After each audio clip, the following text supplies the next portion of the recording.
Number one rule. No one opens that door till the radiation clears. You understand me?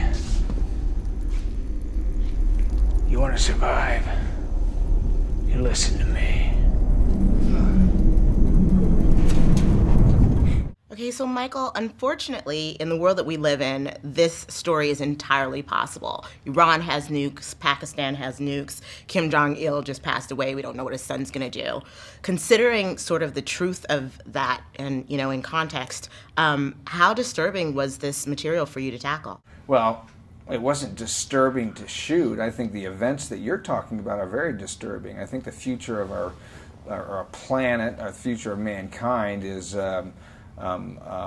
in question, and I'm very worried about that. The movie itself to shoot was a lot of fun, and you know, we had a lot of fun making that movie because Xavier Gens, who is a French director, basically said to us, don't worry about the script. I want you to make improvisations, and I want you to rewrite characters, and I want you to create your own characters. So the character of Mickey that I played, for instance, in the movie, if you look at the original script, there's not one line that's the same. I basically created that character along with a writer that we had on the set and created him and his backstory. And he actually, Mickey was the antagonist in the movie, and he really turns out not to be. And so it was interesting how all the different characters moved in different directions. We're dying in here. What do you want to do, Josh? I bet you're just waiting for one of us to die so you can have all the food that you can eat. What's going on? I'm rationing the supplies. It's not your call. Well, groups break down into self-interest during times of scarcity.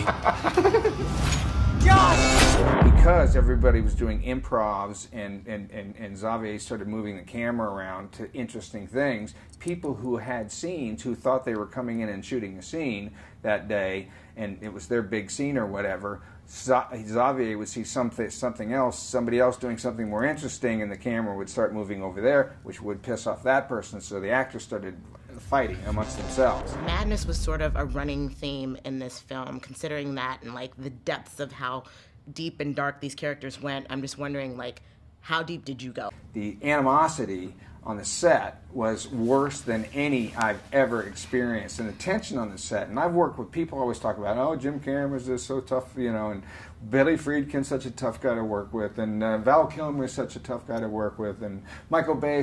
I'm telling you, there was more tension on this set, more visceral hatred for each other on this set than anything I've ever worked for. Producers called down 3-4 times a day to break up fights. Did it kind of take you over? Mickey himself is basically a loner, all right? He kind of just hates everybody, you know? He just wants to survive, you know? And he evolves from going, he goes from the dark to the light a little bit in this movie, but everybody else in this movie, okay? The young actors, the older actors who were fighting for screen time, they hated each other. What's behind that door? Put his head forward. What's behind that door? What's behind that door? You're gonna die. You're all gonna die. Huh? Yeah, go ahead. Do it. Do it.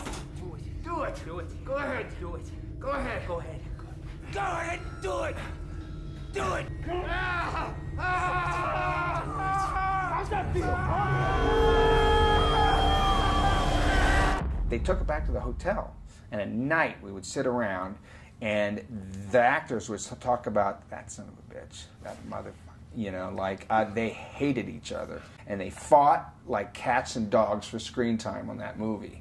And I think it was Xavier Gens all along kind of wanted to set it up that way. We knew eventually somebody was going to have to live and walk out. We knew who that was going to be, but it was the most exhilarating experience I've ever had as an actor, because in the United States, you're doing a TV show and you say, oh, this line doesn't make any sense. Do you mind if I change it to, no, we know it doesn't make any sense. Just say it anyway, you know. So what was your takeaway from this film? Like, do you have a bomb shelter? How high are your beans and crackers stacked?